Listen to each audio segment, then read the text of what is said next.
Me me me da, da, da, da, da, da, da,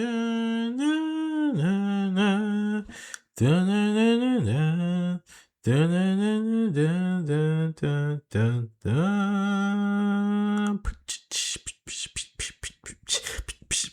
Alright guys, it seems that anime is back for what is, I think anime has always been back, but like every once in a while you get that one anime content that comes out of nowhere and just blows you away, and it comes out of nowhere. It's like, yo, I'm gonna be anime of the year.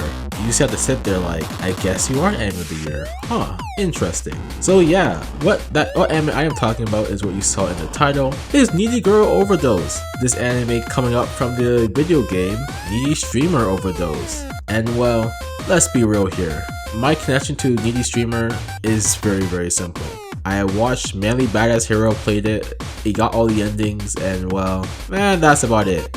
So yes, the greatest Larper has returned. I have not touched this game. All I know is that K-Angel is cute, and I will donate $15,000 to my nearest streamer at this current moment. This is a dream for dudes like me, and the controversy of guys wanting a mentally ill girlfriend on Twitter. But that's a Twitter issue, guys. We don't need to talk about Twitter issues every single time we do these videos. We talk about anime, and this anime has definitely blown me away. It has caught me in my seat from the beginning to straight to the end. It's just great. It's just a beautiful anime. It's just something that you just don't see anywhere else. So yeah, being an anime adapted from a game, you would expect that it respects the characters who are from the game, and whatever anime original content is to improve that. So let's see Narla, let's see how they, how they change this up, make this to be the best thing ever. I remember hearing the controversy about them being kicked out of the anime comedy stuff, and I was worried that that was gonna screw up the entire anime, but it seems like the anime was fully done production wise, and all that mess up happened afterwards. Still sucks though, but still happy how they were still able to enjoy the anime, happy they were able to still make blog posts about stuff happening here and there, stuff like that. So yeah, let's just get into Needy Girl Overdose, Needy Streamer Overdose, Needy Girl Overdose. Let's get into it. And let's talk about the perfection stuff that what I liked. And to bring up 99 Death Games, this anime is the epitome of presentation. It's just beautiful, man. Seeing every single shot, every single episode had those shots, those scenes that are just yeah, these guys know what they're doing. These guys are making greatness, and you can feel it. You can see it. It's just a really pretty anime. I love how K-Angel, she just has this ethereal glow on her sometimes when we see her in some scenes, and it just in general, the anime just looks beautiful, and the VA work just exemplified all of that. It's just great. It's just truly great. And just another thing I want to talk about are the small Family Guy cutaways in some episodes. I think happened from after episode 2. I know the first one was the stop motion K-Angel plush, the one that went to the taco's room and barfed up the thing. It's a whole thing. I love those anime cutaways because it's just fun. It's just get a different art style, get a different small segment. It's fun, it's great. I like the Michika storyline about her, talk about her dream about the killer, the mystery, the detective work, all that type of stuff. It's great. Also her air MV at the final episode, that's also really great. Because this anime just knew what it's doing, and well, those cutaways are just more work to just show fun. It's just fun. Absolutely just fun. And finally, I will say the best thing about the anime is her. It's Ame-chan, it's K-Angel. They were basically tippy top what makes this anime from 8 to a 9 to a 9.5 to a whatever. They're the top. They're the top. They're the very top. It's great. It's beautiful. Ame-chan herself is the perfect 10 out of 10. What she makes this episode 10 out of 10. But this is less about her and more about all the anime original ideas that were brought into this. And well, I think they somewhat lowered it down, but there are some really good characters, there are some very good moments in this anime that are coming from these original ideas. So after talking about the tippy top, what I really like, we have to go down a bit, talk about all the other ideas that were brought into this anime and brought into the world of Needy Girl Overdose. So let's see. I have not read the Carmotz brothers, but that doesn't mean I can't talk about characters. Needy Girl Overdose, it does a weird thing where I guess it shows a ending after King Angel becomes a tippy top streamer, after all the stuff P-chan went through God bless P-chan. And so the anime really focused less on anime because her story isn't complete, but we already know how she got there basically. And her solo episode was the greatest. So we got to talk about other characters and their episodes. I want to do that in order, starting with the girl we saw at the very beginning, our NPC friend Catch. She's boring. Not like she's super boring per se. It's just that I get what the story was gonna go for her. She's a girl not fully into the whole internet vaporwave mindset that everyone else in the show has. I think she's also labeled as NPC in the show because she's a person she still has a real life. Her really defining moment is being friends with Michika, a part of the Komos brothers. But like Catch herself, she had a sad story with her deadbeat boyfriend.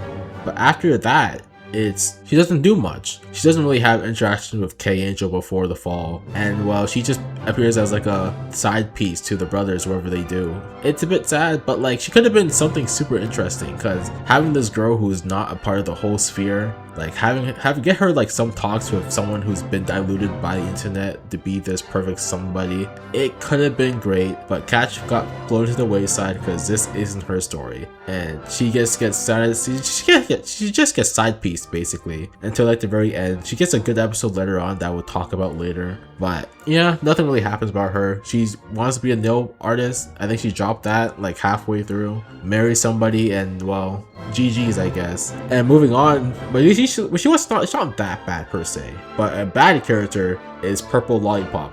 I didn't like Purple Lollipop that much. I think she was a brat through and through, like a very one-dimensional brat that the creator could like flex their Tokatsuku mecha type of fan onto her. Like, oh, I got all these toys and stuff. Oh, look at me, I do the Kamen Rider thing. Ain't I'm swell. I still don't like Purple Lollipop. I get it. I do like her story though. I do like how the reason she's becoming this big streamer is that she realized the horror of what K-Angel has done to reach the top, and she wants to show K-Angel that, hey, there should be another way to do that. She's so lonely up there, and there must be a way to bring her down, because she wants to save her. I want to save an angel. That's beautiful. But like that only happens when she has that whole downer moments, when she less confident about herself. And her episodes with Ame, with the merry-go-round in the arcade, those were good episodes, but too bad original Lollipop personality isn't that great. I don't like her that much. And the story really just bends backwards as she doesn't really have mistakes. She just seems as a comedic effect type of thing. And the story just does a whole thing. I don't like her Judas moment before her music as well. Like that's a whole iffy thing. I'm just not gonna mention it. But talk about the other ones. We got Michika, Catch's old school friend. She's okay. She's just a bit boring, I think. Cause like her whole deal is that she's a gothic Lolita character who's so beautiful, who's so vampiric, and oh, she's so this and that. Oh, well, she has a whole history of mental health issues and self-harm and this whole different thing. But overall, I didn't really get her solo episode to be beautiful. Like, it was just that episode just felt like a whole lot of yapping. I know a big critique about this anime is, yeah, characters just speak and references just get thrown in your face. Like, oh, look at that music piece, look at this artist, look at this thing and this and that. It felt that way sometimes. Like, I think it happens a lot during To Be Beautiful, where they just reference stuff, something like that. And Michika suffers from not being anything bigger than that. But she does have a good episode with Catch in Blue Monday about after Michika goes AWOL over her whole issue about the dilemma of wanting to be, perceived as this beautiful doll thing from the internet, but also needing to be perceived by the people. She's stuck between two worlds, basically. Between two worlds. And that's a good dilemma, as it shows how comforting and scary life the internet could be. Too bad I didn't really like Michika as a character, and I wish she would have done something else. I don't know. She's like, I would say she was the weakest piece out of the whole troop, but you know what isn't the weakest piece? My gal, my knight, my prince of darkness, Nechka. She's great. I love her. She's like generally the best out of the three. Best anime original character. I do like her solo episode as well, because the whole thing is she doesn't have as much of a tragic past compared to the other girls. Like, sure, she lived up in a poor household, but she kept this character about how she's gonna Sora donate money back to her own family, and she wants to be this like, they're not gonna accept me, this and that. And like her going back to her old house, realizing that her house wasn't so bad and people around her did change as well. People grew up knowing that her brothers are like still able to strive and have better futures, and her father realized his own mistakes. And given that final talk, that felt adult like, that felt human, and that's nice. That made Neshka able to reorganize herself, not keep on that story about her tragic past. Because I think a lot of people like do that. Like not everyone has the same like past, but some people feel like you need to add like problems to themselves. They think that will help them, that'll save them, that'll make them feel like different, feel more better. But it really isn't. I do like how Neshka does have her talks with Ame are like the most real, because she knew she was K-Angel. So it's not like Lollipop and her, where Lollipop didn't know Ame was K-Angel until like the very end. So Neshka talking to Ame, that was felt real, that felt great, and that makes her the best. I do like her design as well, like the prince design. Only thing I don't get is like, I'll be honest, I think the designers did not know how big her bust is, because I think early episodes it doesn't look that big, and then recent episodes you get hit with a, where the heck is she hiding all of that? Stuff like that. But yeah, the whole brothers troop, they're not bad per se. They're anime original characters that do work because the anime center around them and their story about how they overthrew K-Angel. Like in another anime, they would have like still focused on anime, and if they did that, I think the whole troop would have been issue. The whole troop would have not have worked. But since the anime focused a lot about them, they had solo episodes to thrive. They had episodes to like look back upon, and you know, it all works out. It very all works out. And moving on from that, like them leading up to the whole music battle between K-Angel leading to K-Angel's defeat, like that's all great. That's all great. I do like the music as well. Like everyone knew how to sing. Is the CGI was also great, and the episode following the downfall, like the downfall of K-Angel, like that episode, I think it's episode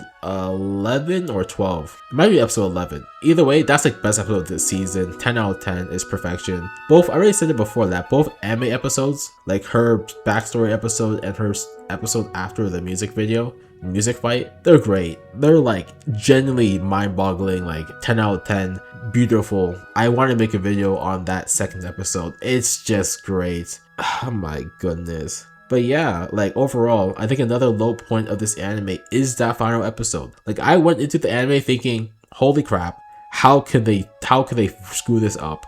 This anime is at a minimum 9.5 for me. And then I watched that final episode and it's like, maybe it's not even 9. It's still a high 8. I give it 8.9. 8.99, around that range. Because that final episode, it just felt like filler. It had like a whole, here's a bad ending about all these girls, and then but here's a true ending where everyone's all cool and swag and great, and they got rid of all their problems. They're also cool. Catch got a boyfriend now. No, he has a husband now from that random noodle shop owner. Like that just felt too anime. Let's be real here. Like aren't all these girls lesbian or something like that? Why did Catch marry a dude? I guess she was dating a guy. Yeah, stuff like that. But overall, I just want to get back to it, saying how beautiful this anime is and how overall this anime was just great. I think Narla, them had their idea, they had a dream, and they made that work. So this anime, it felt like perfection in my eyes. Even though it's not a 10 out of 10, it's still something that's gonna stick with me like forevermore. And we need more anime like this, like with the Kane Parkson, with the guy that made the Backrooms. He's a young guy who came into the field. He had his dream, he had his vision, and he made that work out. People love that. We need more anime like this, like guys with a dream, guys with a vision, like anime original ideas that feel fresh, that feel like it comes from a personal guy instead of just manga full of slop that regurgitates the same tropes and stuff. Like we need more good anime. We need more good anime that like it needs. We don't need another Eva. I'm not saying we need another Evangelion, but we need anime that's gonna like shake me or like something that's gonna change me, stuff like that. But yeah, Needy Girl Overdose is an anime you should watch. If you have not played the game, just please watch it. Like, you watch a summary about the game, but just watch it, please. And maybe after that, you can play it. You should play Needy Girl Overdose. And well, that's really it. As the greatest LARPer the world has ever seen, I applaud this anime. Good job, Benro. Congratulations, arigato. It's just beautiful. It's just something I can't really put into words. Neshka's my favorite girl. I think my ranking is Ame, K-Angel, Neshka, Lollipop, Catch, Michika, and the random noodle shop owner, and Ame's imaginary friends. It's overall, everything is just beautiful. Yeah, moving on, I do want to see what's next out of this guy.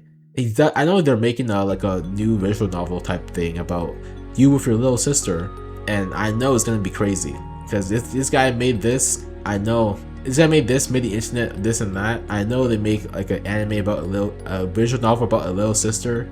It's gonna be something great. So yeah, overall, very good anime. Please watch it. Probably could be anime of the year potential already. So yeah, thanks for watching. LARP away.